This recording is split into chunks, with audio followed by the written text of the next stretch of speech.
Hello, everybody, and welcome to the National Inventor Club. My name is Brian Freed, and we are in April, and April is tax season. It could be painful for some. That means you made money. It could be very joyous for others. You might have paid a little bit too much to start with.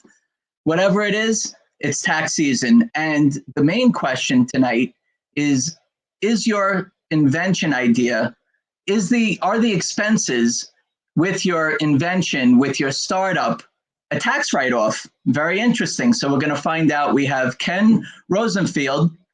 He's our tax and CPA expert, and he's going to go over some of these things. And he's also going to talk to us about what an S Corp is, a C Corp, an LLC. What the heck do all those mean? Is it something that we need? We're going to talk about different successes that he's heard of from people that just started in a garage or the basement and turned out to have a successful product, and he helped, or a company, and he helped with some of the structuring of that too. Very interesting. We also have the U.S. Patent and Trademark Office. We have the U.S. We have the Small Business Development Center, Erica Chase Gregory. We have great guests here. We have Raymond. He is going to be talking to us about World IP Day. Very interesting. And we're going to hear from some inventors that are out there. And we also have another Erica that's going to be talking about a new feature that's going to be coming up with National Inventor Club, which I'm very excited to share. So great lineup of people and guests tonight. If you're not a member, please join. It doesn't matter. Free, paid. Obviously, paid has additional benefits.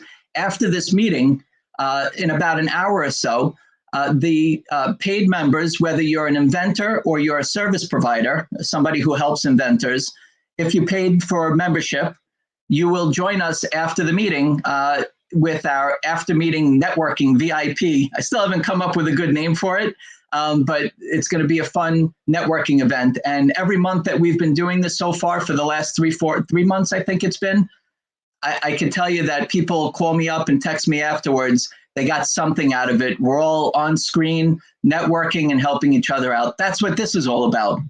So we get to continue one-on-one afterwards, or with the group, whoever joins.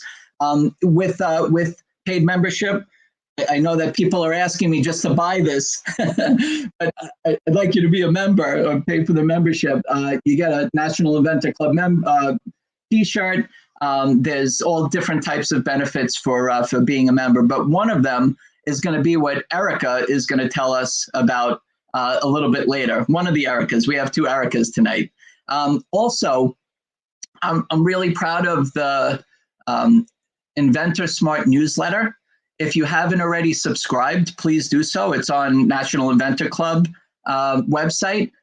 And every month, we're putting out some really great content. I have an amazing team now. Next meeting, I'm going to bring my team on so I can thank them, because they're doing a phenomenal job with doing all the activity before and after to get you on here to be listening and watching today. So thank you, everybody, for your support. And let's get on with tonight's event. All right. So first off, I'd like to bring Albert Wang. He is from the U.S. Patent and Trademark Office. Welcome, Albert. Hello. I'd like to preview some of the upcoming events happening at the Patent and Trademark Office. Okay. We're scheduled to reopen on May 25th. Hopefully the Inventor Assistance Center will be up and running at that time. Today, Kathy Vidal was sworn in as the new leader of the USPTO. Her official title is Undersecretary of Commerce for Intellectual Property and Director of the United States Patent and Trademark Office. She should provide a burst of energy. April 19th, there's public search training on the new patent search tool. This tool is very much like the tool used by the examiners, and I consider that a huge step up from what was previously available.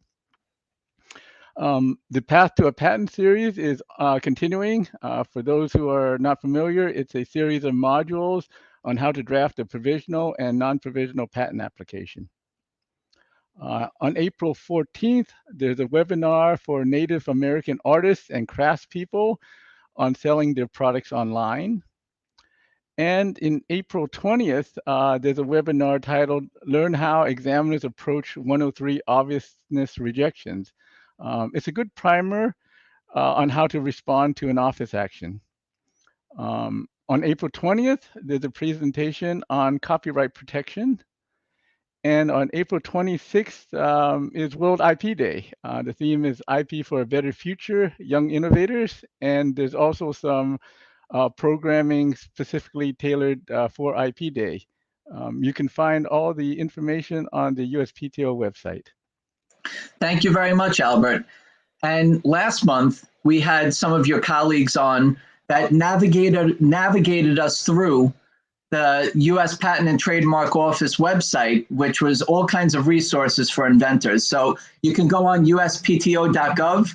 There's an area there for inventor resources. Click on there, and also on the homepage, there's all the events that Albert just mentioned. So thank you very much, Albert, for joining us, and we appreciate USPTO's support on National Inventor Club. Thank you. Thank you. Okay. Next, we will have Erica Chase Gregory. She is from Farmingdale Small Business Development Center, a regular, always giving us tips and tricks and information, because when we come up with an idea, Erica, we're entrepreneurs, we're small businesses, we're inventors, we're spending time, money, energy, effort on our ideas, and Small Business Development Center is here to help. So why don't you tell us what you have for us? Sure. So thank you. Thank you, Brian, for having me again tonight. So just an overview of what the Small Business Development Center does. We are one of 22 centers in New York State. We are an SBA resource partner for individuals who are starting a business or expanding their business, or of course, people who come up with an idea and need to work with a business advisor one-on-one to go through that product and how to get that to market. We help with business plans, financing the business or the idea.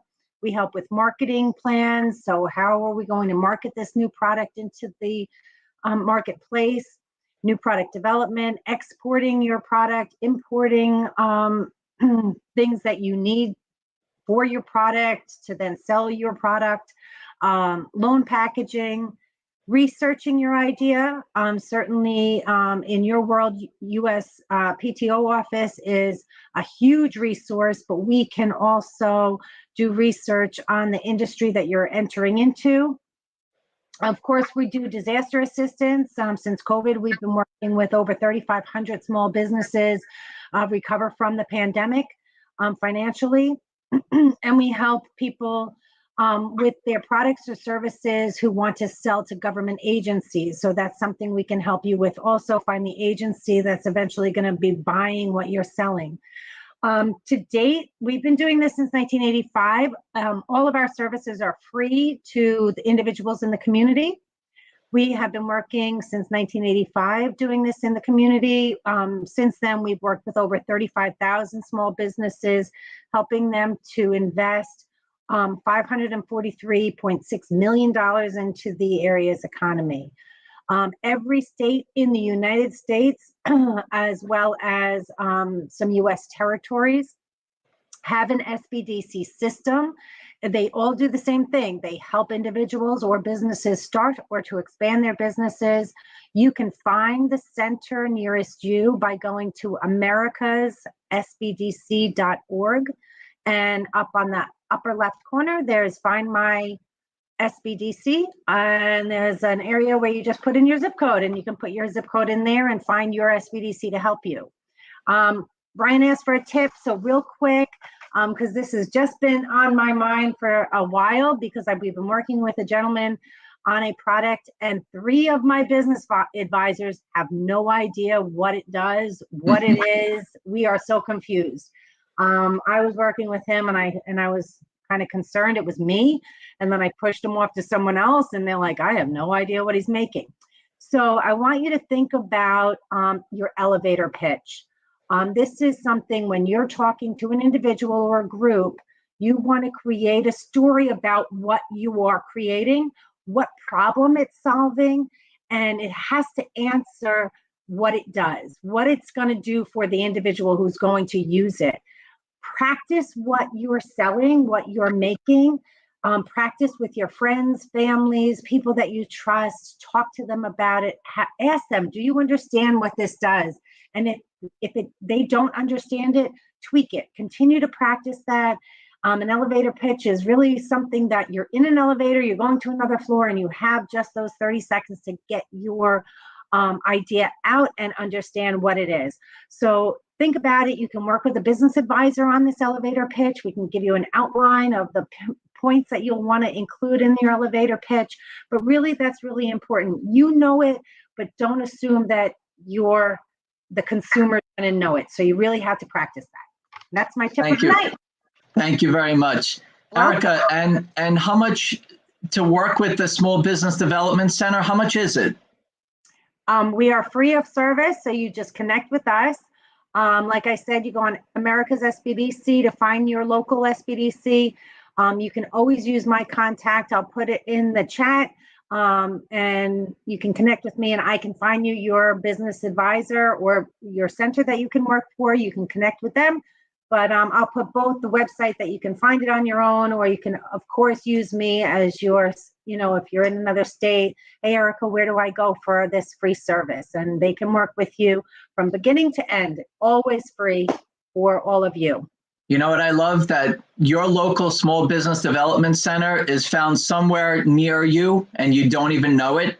And they are a tremendous resource, tons of networking and connections within your area that you can take advantage of, and it costs you zero for them to connect and work with you. So Erica, thank you as always. I know you're a sponsor of National Inventor Club. We really appreciate you and all the tips and information you bring to us every month. Thank you so much. You're welcome. Have a great night. You too. See you soon.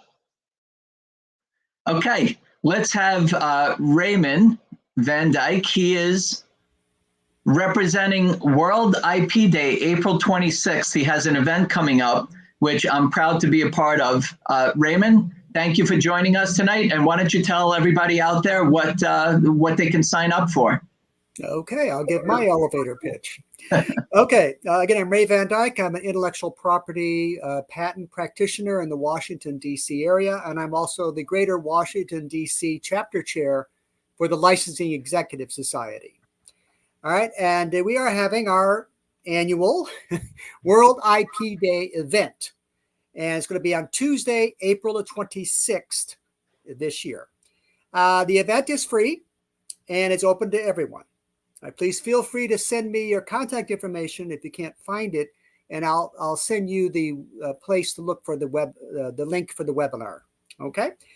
Anyway, I have on board the newly minted, newly confirmed, newly sworn in today USPTO Director Kathy Vidal as our speaker, one of our speakers, along with former directors, including Iancu, Dudis, and others from the past.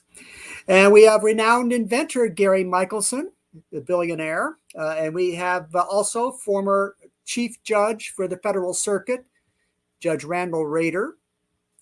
And we have your own Brian Freed is in the lineup as well. World IP Day is every April the 26th. And this year, the theme is, as mentioned, IP and youth, innovating for a better future. LES is a national and international organization and intellectual property professionals. And I am also the Senior Vice President for Special Events. This event, World IP Day, on April 26th, starts at 3 p.m. and lasts until 5 p.m. So I hope that you can make it. As for resources, I can offer some resources of my own. In addition to LES and everything, I give seminars on all the intellectual property rights. So if you're interested in learning more about it, like 1 hour on patents or more, please feel free to send me an email. Thank you very much, Raymond. Thank you for having me as a guest speaker with your World IP event. I'm very much looking forward to it. I love the panels that the panelists that you have on there. Amazing. So if you can just say one more time where they can go to sign up. Well, you'll have to drill down into the LES website, but you can send me an email, and my simplest email is my last name, vandyke@acm.org, and that'll get to me, and I can send you the express page where you can sign up for it. Thank you so much, Raymond. Be well, and I'll see you soon. Thank you. And thank you for doing an amazing event coming up for World IP Day, April 26th. Thank you so much. Okay. Okay. Next, we have Erica. We have another Erica Bischoff. She is here from Campfire Social. And Erica, we've been working together for several months now, and we're getting to a pretty good point where we can make this announcement of what's coming up. So if you can share with us what the good news is. Yeah, so I'm so excited to share this news. So first off, I'm the founder and CEO of Campfire Social, and what we do is we provide private professional networks for member-driven organizations just like the National Inventor Club. And so today I'm so proud and excited to announce that we are going to be bringing you all a National Inventor Club private professional community that will be launching in May. This has been several months in the works, and so we just we're thrilled to bring this to you. Some of the features that you're going to be able to receive are the ability to network with other inventors every single day of the year. You don't need to just wait for one of the monthly meetings. 365 days, 24/7, you can meet your fellow inventors. Additionally, you're going to be able to meet service providers across a variety of specialties and services to help you grow your business. You're also going to be able to get access to exclusive content and be able to participate in discussion groups that are interest-driven and topical for more in-depth conversations, learning opportunities, and of course, increased networking. So be on the lookout for more information and your link to sign up to be a part of the National Inventor Club community. Thank you very much, Erica. It's been great working with you. I'm so excited to launch it soon. I don't know if everybody exactly knows what we're talking about yet, but you're going to see it very soon. So we're excited to everybody who is a member or you RSVP'd will receive an invite to our exclusive inventor community. So we will keep in touch, Erica, and we will work on getting that launched. Sounds great. Thank you very much. See you soon. Oh, okay, there we are. All right, a couple of quick announcements. Let's get Jim. He is a new National Inventor Club member. We'd like to say hello, Jim. How you doing? Hi, Brian. Hi, Brian. Jim, how you doing? Thank you for being here. Thank you. Go ahead. Feedback. There we go. So I'm the inventor of Dryaway, and Dryaway is a series of frames for hang drying clothes. And I invented this out of my own need. I've got a functional patent on it. What it does is it helps get clothes out of sight and out of the way, gets them back in a space where you can hang dry a lot of clothes at one time. So I've got a functional patent on this. There's some unique things about the product that make it different than anything else in the world. Gone through a lot of work to get here. Finally going to be paying taxes. Have been paying taxes, but I'm past the startup phase, which is great. And I can also tell you that the Small Business Development Association was a big help. So you got to make a comment there. So thank you very much, Jim. Thank you for becoming a National Inventor Club member. We appreciate it. And we'll see you soon. You're going to be part of the Inventor Showcase coming up. I think we're going to do it in June or July. So we'll keep in touch for sure. Thank you again, and enjoy the meeting tonight. Sounds great. Thank you. Thank you. Okay. I've noticed that my direct internet isn't working, and it's on my Wi-Fi. So I understand that I might be not clear, or it might be lagging a little bit. I apologize. I'm not going to mess around with it right now because I don't want to ruin our event tonight. So just please bear with me. I'll try not to talk too much tonight. Okay. Next, let's have Vicki Shearbaum. Vicki, hello. Welcome to the National Inventor Club. Thank you for being a member. And Actually, I think you and Jim both sent in a picture with your t-shirt on, and it's on the homepage of National Inventor Club. So thank you. Why don't you tell us who you are, where you're from, and what you invented? Well, my name is Vicky. Nice to be in the club. I'm from sunny San Diego. I love it here. What I did was, in my background, I had a problem with my oven window. And what that was is I had streaks coming down. I'd clean the inside, I'd clean the outside, but it would never get rid of the streaks inside. So there is another partition in between those glass areas that you literally had to take the oven door off just to clean it. And I got tired of paying $65 service fees just to be able to do that. So a friend of mine told me, why don't we make one? So I did just that. I got a tool. I call it the oven window Genie, but I don't know if that's going to be the name of it or not. But it gets in both glasses and it just takes away the grease and grime, so you don't have to do that anymore. Awesome. And hopefully you'll be part of the Inventor Showcase that we have, and you'll either be showing us a really good working prototype or your finished product. So we'll keep in touch. Thank you very much, Vicky. Thank you for being a member. Thanks. Okay. All right. Next, I'd like to introduce, I think we've seen her before, but we'd like to congratulate Alexis Mantioni. I learned how to say her name correctly. She is our Inventor Spotlight and just made it on the homepage of National Inventor Club. Congratulations, Alexis. Tell us what made you the Inventor Spotlight. Thank you very much for having me.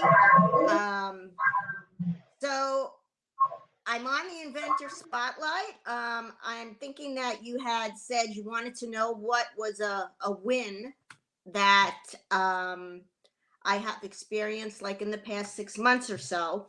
So I just mentioned to you, I didn't really tell you what I was going to talk about exactly, but just as you got 2 minutes, got to go fast, Alexis. So my win is that I got out of my head. So what did I mean by that? I do have a patented product. I have it for about 4 years, and I have a brand, I have a company. But what I didn't have was I didn't have the idea burned in my brain and in my head that, Alexis, you want to, get going, you're going to have to get unstuck. And you need to think big, or you're just going to stay the way you are. So it just, that's what happened. I said, I don't want to stay the way I am. I did a lot of work, and I want to, I want to reap the benefits. So that is what happened. Get out of your way and get going. So what did I do was the first thing I would guess, at least me, we worry about is money. We don't have deep pockets to hire employees and to, have a big staff and all of that. So that was not an option. But yet I was so busy doing everything that it was impossible. So I hired people, professionals, to work for me by the hour or by whatever it is that I was doing.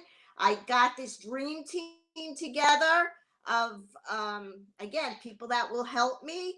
And my goal, which I've achieved thus far, my goal was that I can pay these people. So I made sure that I'm selling enough to pay the people. And Good. That is what's going to get me going. What made you the Inventor Spotlight was that you told us that you were in the black and you're finally making money, which was very appropriate for tax season, which is related to our topic tonight. So Alexis, congratulations. Okay. We wish you all the continued success, and we want to see you again soon with the next win that you have. Thank you, Brian. Thanks, Brian. Okay. Thank you. Bye. See you soon. Thank you. All right, Alexis, congratulations. Amazing. All right, so let's get our guest speaker on. He's Ken Rosenfield. He is the president, the managing partner and founder of Rosenfield and Company. He has offices in Florida, New York, New Jersey, California, and Texas. I think every time I've spoken to you, Ken, you've been in another, whether it's another state, another island. You definitely have a lot of activity going. I know you have a lot of great people working for you. But one thing that I really appreciated about our conversation was how much of an expert you are with this topic of startups. And again, when you come up with an idea, you're a startup, you're in business, you're spending money.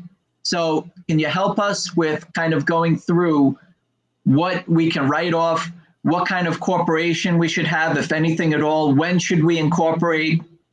Give us some success stories and give us some words of wisdom from all your experiences that you've been hearing with all these inventors, entrepreneurs, all these years that you've been in business. So, Ken, why don't you, I know I kind of given a brief understanding of who you are, but why don't you tell us who you are in your own words? Oh, thank you. Thank you, Brian. And thanks for having me here. I've been practicing accounting since 1980. So I've been around a couple of years here and seen some good success stories. We're very fortunate. We have thousands of clients. Some are very big household names that you've heard of. And they all started off with a dream. And we just had a big success story just occur here in the last few weeks. One of our clients just did a little raise of about $20 million, and they oversubscribed, which is really successful. And they started out as a guy who was a Major League Baseball player umpire, got hit in the head with a baseball, had a concussion. And then not too long after that, one of his friends that was an umpire got a concussion and ended his career. So he invented these little springs in his garage. And now he is the official sporting goods manufacturer for the Major League Baseball Players Association. He got in touch with some good branding people, and they were allowed to, with two of the major sporting goods stores, the big box stores, to eliminate their competitors off the shelving where they are. They got #1 slotting allowances, and they also are got investors that are Major League Baseball players. And so they've turned out, probably took about 3 or 4 year turnaround time, but they just raised a lot of money, and they just picked up, if nobody knows what the most popular sport in the world is, it's cricket. And that I never would have guessed and never would have known until maybe a couple weeks ago, but just in one country alone, 80 million people play cricket, and that's India. And everyone in that sport wears a helmet. So they now have the official concussion proof helmets for that sport. And it just catapulted them from a garage company to having a giant warehouse in Connecticut, international sales. And, now we have to look at curbing their growth. So their growth escalation curve is so high. So these are things that just happen. You're not going to hear me use the word plan at all. I'm more a believer in strategies and being prepared for things. And that comes from my father, who was served in the Army, and said, if you ever have a plan, you're going to take these certain steps to get there, you're probably going to fail, because some people put a plan B in place and you're always thinking about when to launch plan B. And if you just have plan A and just take these steps, you may not be prepared for all of the problems that are going to hit you. So some of the stories I'm going to tell you involve more of a strategy and being prepared of what are the factors that could impact your business. To get started, nothing happens unless first a dream. We're really lucky. We have a lot of clients that are household names that started off in a garage or in someone's head originally, and that's where they came out to be very successful businesses. So we're always very interested in what people are doing, and we like taking on a lot of new businesses as clients because they can turn into giant companies. The first thing we look for, whether we take them on as a client or not, or we want to get them involved in our stream of people to help them out, is what's the passion they have for what they're doing. And if they have a lot of passion, like this umpire did, I mean, he had a reason for doing this, got hit in the head with a baseball and it hurt a lot, and he had a concussion from it, to coming up with this equipment now, and actually, looking at making construction helmets and things like that. So this technology is basically just a spring, but he had the passion of how to use this technology and where to go and how to market this. And as Erica 1.0 said earlier, that having an elevator speech is very critical. It's a very important thing to do, is it conveys what your passion for your product is. And if you have this is what excites investors to invest in your business, which hopefully creates tax problems.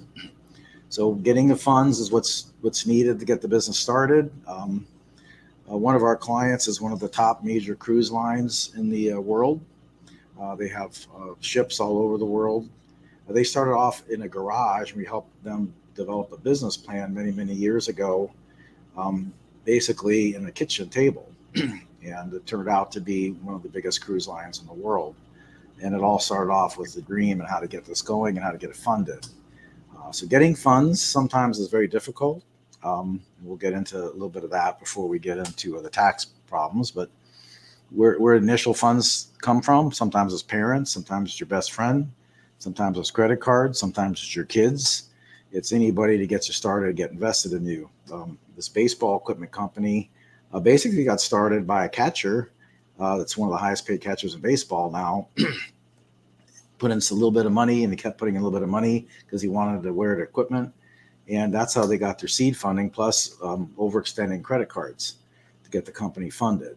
So whatever they could do to get money, to get an angel investor or someone else to invest in you, they want to see what kind of skin in the game you're putting in there to do what kind of risk you have besides just an idea. So having some element of risk, putting everything in there, mortgaging your house or whatever it is, and playing that risk card does help people look at your business to whether they want to invest or not. They want to know, how are you doing this? Yeah. Now, Ken, with us as inventors and business owners, right, entrepreneurs, whatever we want to call ourselves, startups, when we're coming up with an idea, we're not really sure what we want to do yet, but we know that we have an idea and we want to be able to see it for reality.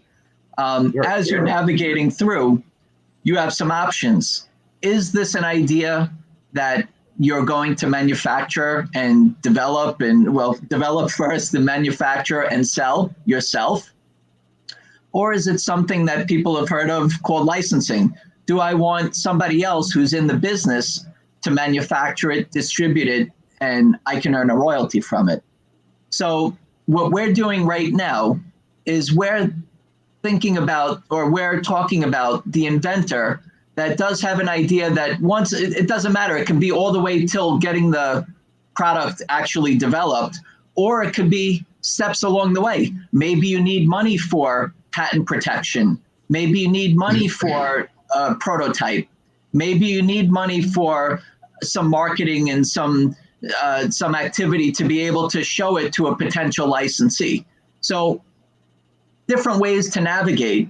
But what we're talking about here today is maybe you have an idea that could be multiple ideas or multiple products that are going to be something that you're building a line from, building a brand.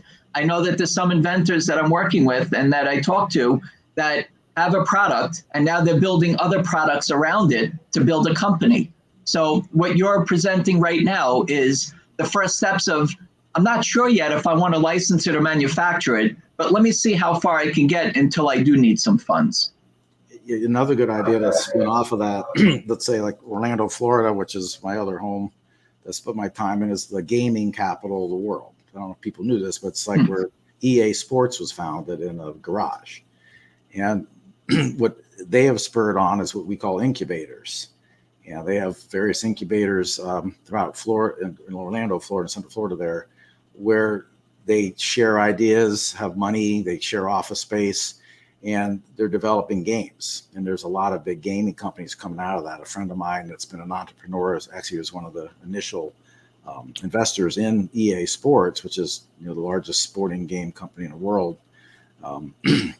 he spun off of there and he just started these incubators. So what he does is something exactly what you're saying.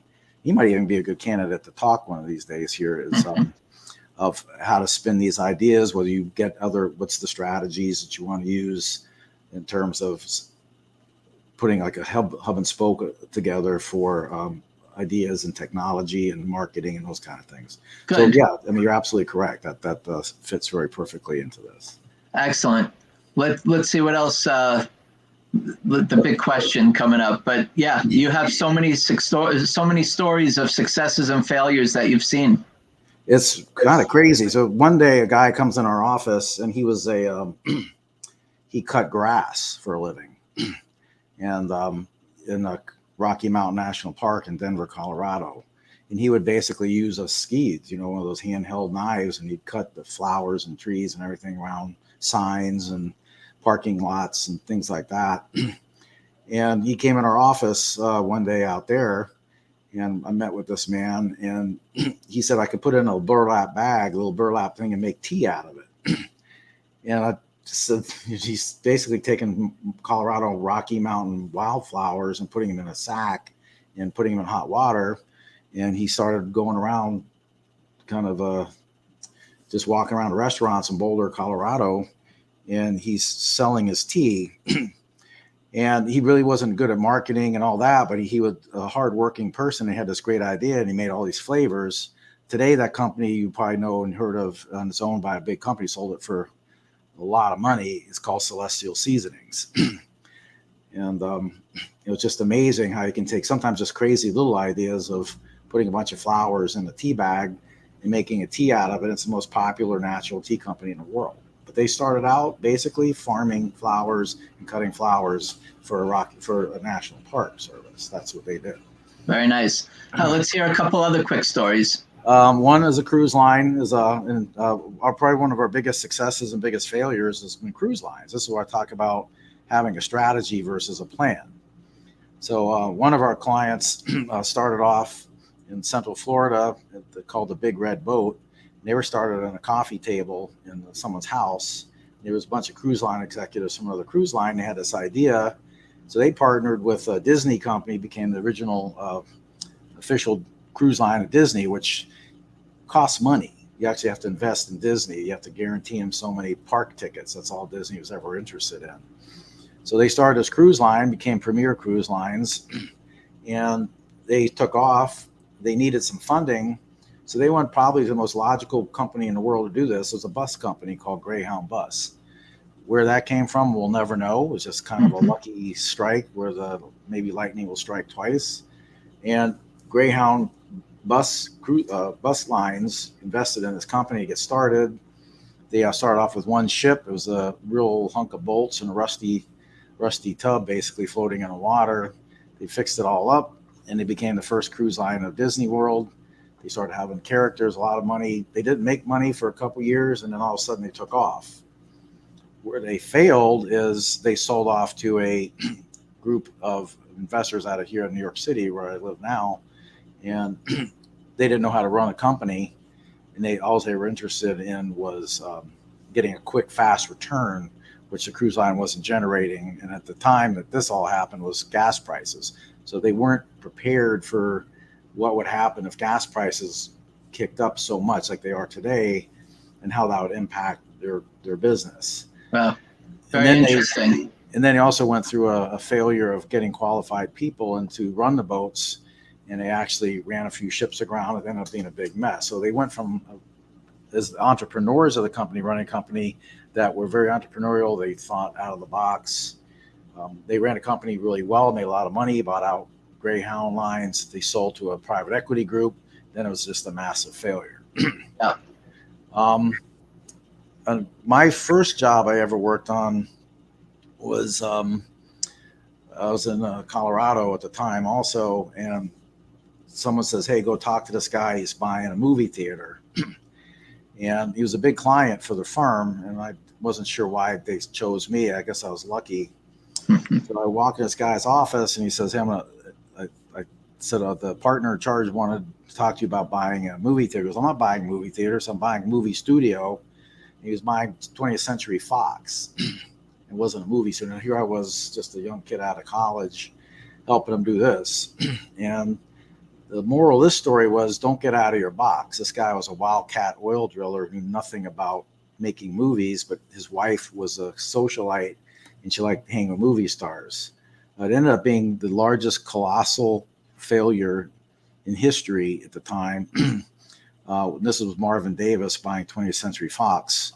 And this is where a guy didn't have the passion for the business, didn't understand the business, but had a lot of money and he just invested anyway and he lost everything. So this is where the passion comes through, the knowledge, what you're doing, and making sure that you really know what your product's going to be or where it goes. Okay. And the other failure that was colossal was the cruise line failure as well, where they started making ships and buying ships so fast as they grew too fast, and they weren't paying attention to the quality of what they had. And the cruise ships themselves were hunks of junk. And they actually, one of them smashed a dock in a very expensive place, and they wouldn't let the cruise ship leave until they paid millions of dollars to fix the facility that they destroyed. So this again was, massive failures. They weren't prepared to deal with things, and it was just a massive failure. So this is where you need to be prepared. Think of things that might happen to you, and save your money. Don't spend it all, and always look for things that you're not going to be aware of. We've had other kinds of clients, anywhere from high tech to low tech. One of our clients started off peddling pots and pans at fairs. They figured out how to make them better. And 2 years ago, they were the proud winners of Oprah's top quality product of the year for their high-end cookware that they make. And they just started off basically doing private label for Hamilton Beach. So anything that Hamilton Beach has that's metal, these people had a good way of making the metal inexpensively and forming it to make the Hamilton Beach products, and then became one of the top cookware companies, endorsed by many chefs around the world. But it started off basically as an accident. They found a way to mold. They were trying to mold some metal, and they made a mistake, and it ended up being real durable, and it conducted heat real well. But it was a total mistake. But then they took that mistake, raised some money from some of their customers, and now they have some of the top cookware products in the world. And they were very lucky to go on Oprah's show, and they one of their chef endorsement one of the chefs that endorses their products, and they did real well with it. So you just Very never nice. know. But it's just a matter of having that elevator speech, as Erica said earlier. It's having that showing the passion you have for your product, what makes it a quality product, what makes it sellable, and why somebody would be interested in it. Absolutely. Talking about the tax implications. I know it's tax season, and Yep. actually, I must really like you because it's 2 days before filing season. And so When we spoke earlier today, I realized that this is probably the busiest time. So thank you for being here tonight and sharing this information with us. well, the night's still young, so we got more hours of the night to time. But some of the questions are, what form of company do I use? What kind of deductions can I get? And a lot depends on how you're set up, what kind of entity structure you have, what you're doing. Are you making, manufacturing something? You're making something, and that type of thing. So there are some things that are out there. One to get, it was supposed to go out of circulation years ago, but they keeping it in. And this is actually one of the things that really spurs economic development in manufacturing, is a research and development credit. So when you're thinking of coming up with new products, this credit is a credit against your tax, so it's not an actual deduction. Credits can be worth more. You have to kind of do whether it's worth a deduction or taking a credit against taxes. A lot depends on whether you're making money, breaking even, or losing money. But to qualify for this credit, it has to be development of a new product or an improvement, a major improvement to a new product. And the kind of costs that you capture in here for the credit, this is where you might want to keep timesheets. So let's say if you're manufacturing a bunch of different products, you want to keep your time. Okay, I'm looking at this product, we're improving it, or we're designing it, So all that time and labor that you have going into it, your direct costs, some allocated overhead and things like that would go into this research and development credit. Now, Ken, we're just sole proprietors at this point, right? So we don't have a company, corporation. We don't have any of that stuff. We came up with an idea. We're starting to spend the time and the money. So what you're suggesting is, at this point, it's okay how we are with nothing behind us, filing, but just to be able to keep our timesheets and the amount that we're spending on whether it's product development, making prototypes, right? Engineering. Okay. Yeah, this doesn't matter what kind of entity you are. And then you have to have some planning and strategy again. So if you don't have income from other sources, excuse me, and you have incurring big losses, we can save the losses. Let's save these expenses when you do have income, or if you have other income from other sources and you need to offset those with losses, then we'll take the losses today as much as we can. So a lot of it's timing, sometimes tax rate changes. Sometimes we want to save our expenses for when you have higher tax rates to mitigate that. So there's a lot of strategy that's involved here. But when you're designing new products, keep track of your costs. So keep track of all the expenses you have going into it, travel expenses, actual design costs, prototype costs, legal fees for patents, whatever your costs have. Keep really good tabs. Like this product A or whatever I'm working on is all the costs incurred. So the record keeping is very important here, to have really good record keeping to this product A. This is every cost I had incurred.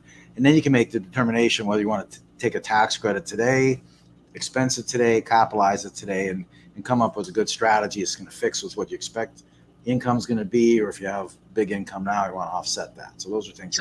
So Ken, is there a certain maximum that I can write off, I guess you could say, with what I'm putting into one of my ideas?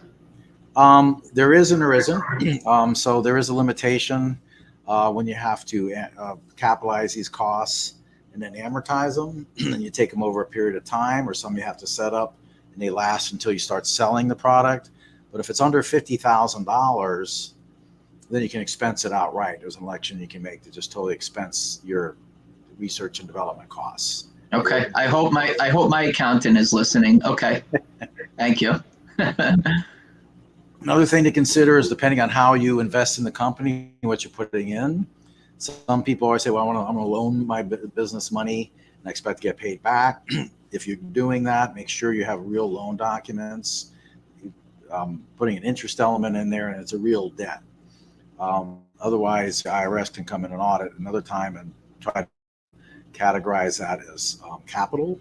And that's not a bad thing either. So if you're a small corporation, it doesn't matter if you're an S Corp or you're a C Corp or anything, we'll get into in a second. There's something called a 1244 stock, which means you can write off the stock as a loss later, and you keep track of all the costs that go into that you're putting into the company. And that's important too, to keep track of all the costs you're using to capitalize the company. Okay. We talked about investing as debt or capital. So entity selection is also very important. I'll get to that in a second here. Whether you're a sole proprietor, you can still incorporate, or for protection. So it depends on the type of product you have. You might need your attorney to determine whether or not you should be incorporated or not. So if you have some kind of product that protect people or could have some kind of liability, product liability, you might want to set up as a corporation to protect your other assets. Okay, and we'll definitely that's if you're in the service industry. Oh, can you hear me, Ken? Can you hear me, Ken? A little bit. I'm not sure. It says I got. Yeah. No, yes, it's no problem. Okay, great. We have a question from Don. Ken, what tax form do we use to write off invention costs? Oh, I think his connection's a bit slow. Can you hear us, Ken? Okay, good. Yeah, I hear you. Yes. Okay. It depends on your entity, what kind of entity you're in.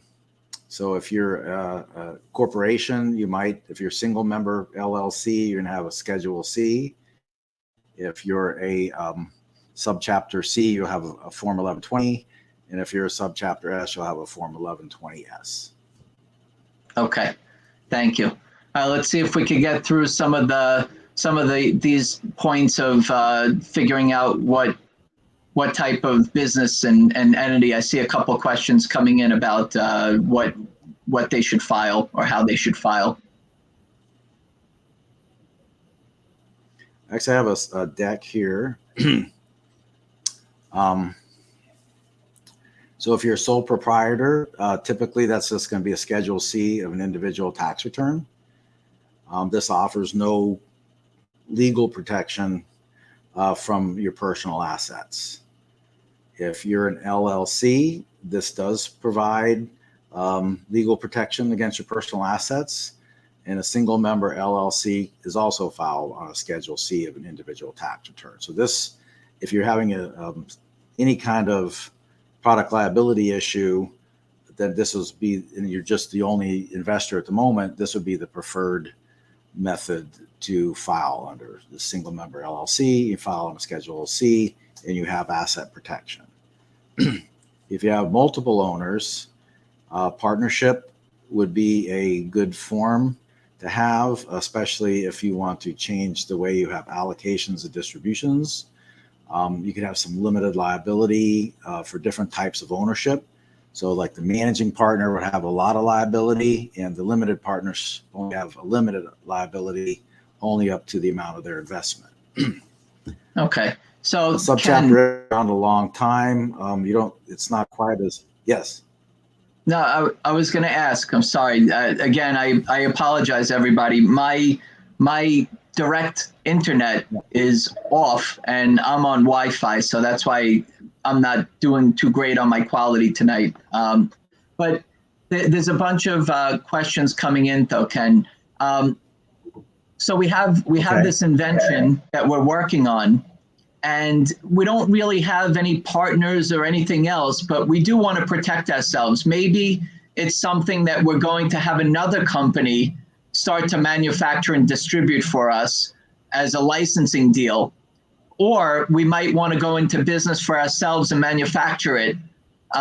What do you suggest? I know everybody's different, but especially for if we're going to license it, do we really need a partnership to go into a licensing deal or a corporation, I should say? Not particularly, but a lot is going to depend on where the patent is.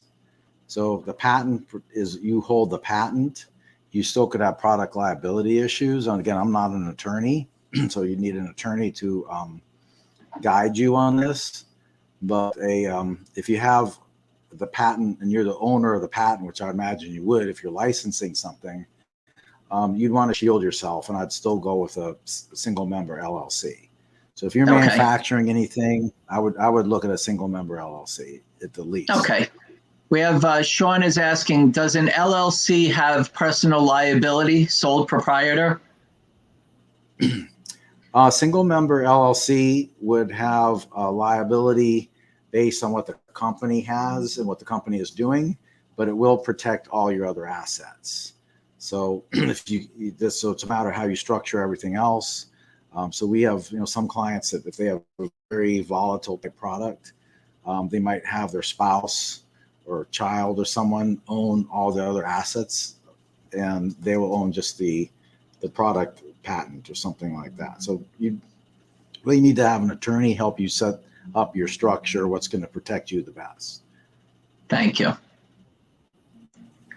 I have another question that came in. How can I check on that's at the patent office. So this is more for checking for intellectual property and not necessarily for Ken. But you can use, Tammy, you can go to uspto.gov and you can use the patent search tool on there, and you can put in the number that you see on that patent to look it up. Okay, hope that helped, Tammy. Okay, go ahead, Ken. Okay. Other types of ownerships, partnerships. So if you start having more owners, we do like the partnership structure as well, or we'll take an LLC and make an election to tax it as a partnership. We're seeing that is to be more prevalent in manufacturing companies and technology companies. So putting together an LLC and then make an election to tax it as a partnership is probably what we see the most. The subchapter S's we don't see so much anymore, particularly because you're limited as to who can own the companies, and you're also limited as to how you can make distributions because it's all based on ownership, and it's a lot more complicated that way. C corporations, this is if you start getting really big. We do have a couple very large popular companies that start out in the invention. They start out with the book publishing business. Now they basically one of the largest movie streaming companies in the world. And they had to switch from a partnership to a C corporation because they went public. Now they have tens of thousands of shareholders. It's very easy for them to raise a lot of capital, but you give up a lot of ownership. C Corps have a lot of very complicated tax structures, also for multi-state issues. If you're filing in different states and countries, C Corps can get very complicated. So I would not look at this as a startup company. Again, startup companies can be more of maybe a single member LLC. Okay. Types of deductions that are available for startups. Do I have time still?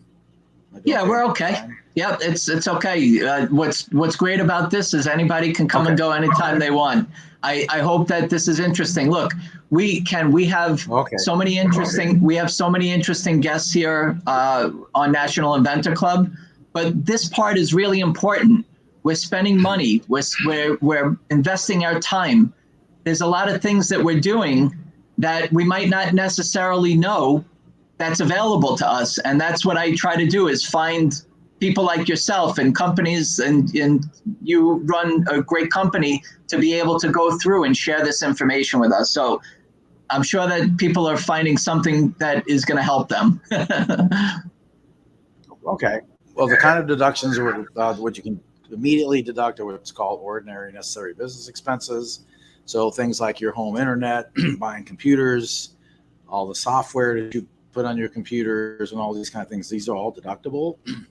Your phone, whether it's a landline, cell phone. I would recommend having a special number just for your business. Then it's a real business phone that's put in your business cards, and you have a special number just for your business. This has come sometimes a little tricky, but since COVID's now a much bigger thing as a home office versus traditional office. So if you have a home office and you work out of your house, you can take home expenses. So you can actually take some of your mortgage payment off based on the square footage of what you're going to use as an office versus the entire home. And you can take the deductions, utilities, water, real estate taxes, all these things you can take as business expenses because that would be for housing your office. If you have a traditional type office or you're in an incubator type setup, your rent payments and things that you make there are also ordinary necessary business expenses. Your marketing and advertising costs, anything you're using. So sometimes people use social media, some use more electronic media, print media, whatever kind of media you use it for advertising, marketing. These are all deductible as well. Your car. So when you're having your car, you need to keep track of your mileage, have good record keeping for your automobile expenses. So it's personal expenses, commuting expenses, tolls, gas, repairs. You can use either a mileage, the standard mileage method that the IRS gives you. It's just so many, I think it's 35 to 40 cents a mile. I can't remember what the number is, but you can get so much per mile, or you can actually take the actual expenses. So keep track of all those and see what gives you the biggest deductions. So Ken, the research and development costs. Yes, sir. Ken, so we're just coming up with an idea and we're working through engineering, prototyping, patent searching, whichever order that you're doing it in. So even at this point, we should be keeping track of what we're spending, because we end up going to our tax professional, all these things can be potential tax deductions for us, and we didn't even know it. Oh, absolutely. Yeah. So I would, you got to keep track of all your expenses. Now, some people do this from their checkbook. I can't tell you, even going back to when I first started in accounting to even this morning, clients still just take copies of their checkbook register, and that's what they give us sometimes in startup companies. I would recommend getting some kind of program that you can get. At least use Excel at the worst, but like something like a QuickBooks or some kind of check recording system or something like that that records your expenses, at least puts them in nice, neat categories. That'll keep your accounting bills way down. I mean, accounting, we charge by the hour many times, so the least amount of time you have us work on things, it's the better record keeping you have, the easier it's going to be to do some strategizing and planning, tax planning and things like that, versus horrible record keeping. So better records you keep, the better it is for the IRS, because you are supposed to keep adequate books and records. So keep your records as clean as you possibly can. And it's hard for entrepreneurs. I can tell you, our clients, those that are entrepreneurs, are the worst record keepers, but they have the coolest products. Research and development, we talked about a little earlier, all those costs that go into developing, designing, patenting, whatever it is that go into making that your innovation. Keep very, very good tracks of what they are. So if it's like item I or A, whatever it is, keep all the costs for that item together, because there's also something called abandoned project costs. So let's say you're capitalizing them and you're putting something together and you just abandon it all together and you've tried to make it available, you can write all those costs off as well. Things that have to be capitalized, especially if you're over $50,000 in costs, is design costs, organizational costs, tangible acquisition costs. This is if you're buying a company. Like one of our clients just bought a large streaming service for movies. They own the most popular movie that you see when you turn on TV and rent the movie. They own the company that streams all that. And that started out as an idea in someone's garage also, software development costs. So they had, when they purchased that company, they had what's called tangible acquisition costs, was like paying extra for that company, goodwill or something like that. Those get capitalized, that type of thing. Okay. So those cover most of your expense. Yeah, no, it's great. I'm sorry again for the feedback and the slow internet connection. Yeah, if we can kind of run through some of the next ones, because there's a bunch of questions that are coming in. So I instead of just go ahead. Well, let's take the questions. Yeah, I'll take the questions. Yeah. You're pretty much done with the deck here? Yes, sir. Oh, okay. All right, great. Question time. All right. Well, we've been taking some types of investors. What the types of investors and what they want in return. That's good. All right, so let's do that. Let's. I think you lost your presentation, but yeah. Do you have any suggestions that you can offer us, or any advice? Go ahead and take the question. Okay, no problem. Yeah, I mean, go ahead. I would say for types of investors, I mean, there's different types. You have angel. You have angel investors. They're hard to come by. I try to stay away from them. I mean, they basically want to get very high-end returns very quickly. Private equity investors, same kind of thing. They like fast investment returns, and they're very expensive. And sometimes they want control over your company. And then the best investors to get started with are just basically friends, family, credit cards, kids, those kind of things, because they just hope you do well and they want to share in your profits later on. If you ever sell or you started having some good returns, that's when they want to get returns. So those are the kind of people you want to stick with. And most of the time, Ken, yeah, most of the time, Ken, when we're going to those type of companies, do they want us to have something besides just an idea in our head? That varies greatly. Like when the cruise line got started, it was an idea. it was buying a cruise ship is tens of millions of dollars. And so you need the funding for that, or someone's going to offer you credit for that or something. But it was an idea, and the idea was official cruise line at Disney World is going into a new market. At the time, there wasn't many cruise ships going into the Bahamas out of Central Florida. The port that was there was very inexpensive to house the ships and deal with the ships and all those kind of things. So that was a big idea, and they needed a lot of money to get that thing started. And they found an investor in a bus company. It was just kind of, they had the passion enough to convince a bus company to give them a lot of money to buy a cruise. Yeah, but those are businesses. But for an invention, is it something that we should just be able to present to a seed funding with an idea in our head? Should we at least have a working prototype? Should we have sales? I know that each one of those investments that you mentioned probably require a little bit more than just the idea in our head, right? Yeah, and I think it depends what it is. We had a company just do a raise. They decided to make like a tequila. It's very popular right now. It's tequila for whatever reason. They made it in Morelos, Mexico, which is not an area you can call it tequila. So they had their first batch, and they went out basically kind of grassroots campaign, and they had their tequila product. And next thing you know, a bunch of rappers invested in them because they like the taste of it. So yes, I mean, having something tangible that they could deal with. This is what launched the company, was that it tasted good, and they took it to basically a bar in Los Angeles, and a bunch of rappers came in there and they said, let's try it. And they liked it, and they said, okay, we'll invest in it. And I mean, it's just one of those things that they're in the right place at the right time. And then they went through probably 3 or 4 different versions of how they're going to bottle this stuff. And it was amazing. Just they went from a cheap bottle, very inexpensive type bottling, and it wasn't selling, to today they're using a very high-end bottle. So their presentation is really good, and they're getting a lot of money for a bottle of tequila, basically.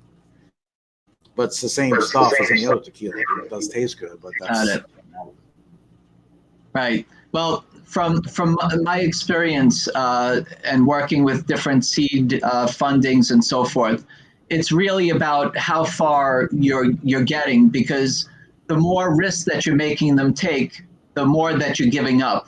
And most of them are looking for at least some activity with sales, or they could have just the idea that's in a working prototype and a plan.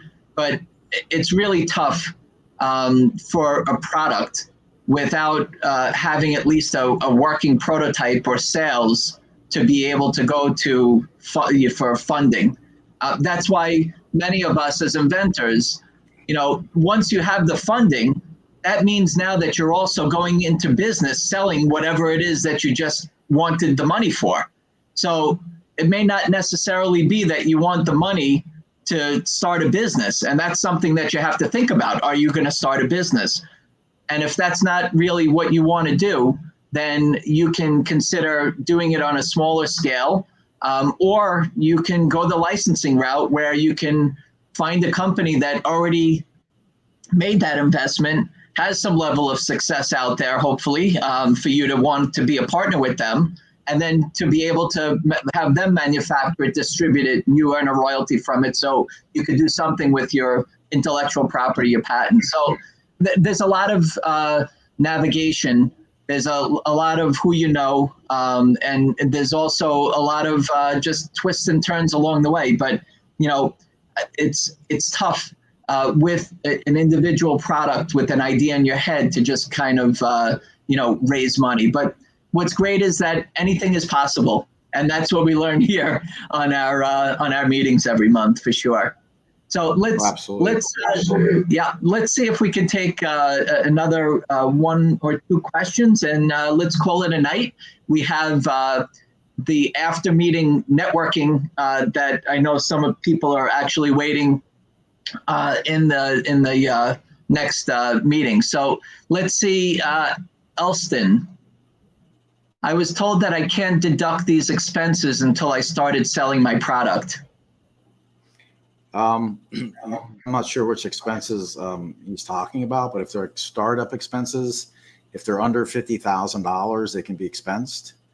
And then if they're have to be capitalized because they're over $50,000, then it's when you start your business and start having things on. That's where we talked about abandoned a project cost or something like that. So if the product doesn't hit, then you can expense it as an abandoned project or product cost or something like that. So there's a lot of different ways to do that, and it just depends on which expenses we're talking about. Understood. All right, Sean, you're back. This is relevant. So, Sean, when selling in retail, we have sales in several states with different tax codes. How is it filed? We talk about the multi-state taxes. I mean, I mentioned earlier, that was an issue for a lot of corporations, how they're taxed. A lot depends on the corporate structure, but you do need to keep track of sales by state or entity, especially also if you get involved in international sales. That's also critical as well. So it depends, a lot depends on the state. So like if you're in California, for example, California could be a disaster if you set up there because they have what's called worldwide unitary reporting. So, and they have throwbacks. So any sale you have into other states that don't have taxes, or California will tax you on 100% of your income, saying it's all earned there, then you get credits from other states. So it's, each state is different. You have to have a very good working knowledge of all the states you file in. Some charge sales tax differently. So there's something called nexus, and that's what you have to be cognizant of, is what creates a taxable nexus in each state that you're in. Anybody hits me up, you can email me or something like that, Brian, maybe give you a my email address. We actually have we have like a little chart that kind of by state, every state in the United States, of what creates nexus for a filing requirement in that state. Thank you very much, Ken. All right. How can we get in touch with you, Ken? Or I know that you have some information on your website also about some of the things that you've gone over with us tonight. Yeah. I just put up my, well, that was a private chat. So it's you can look up our website. It's Rosenfield, ROSENFIELDANDCO.com. So it's just rosenfieldco.com, and you'll find us there. Thank you very much. Any final words of wisdom, Ken, for the inventors, entrepreneurs that are listening out there?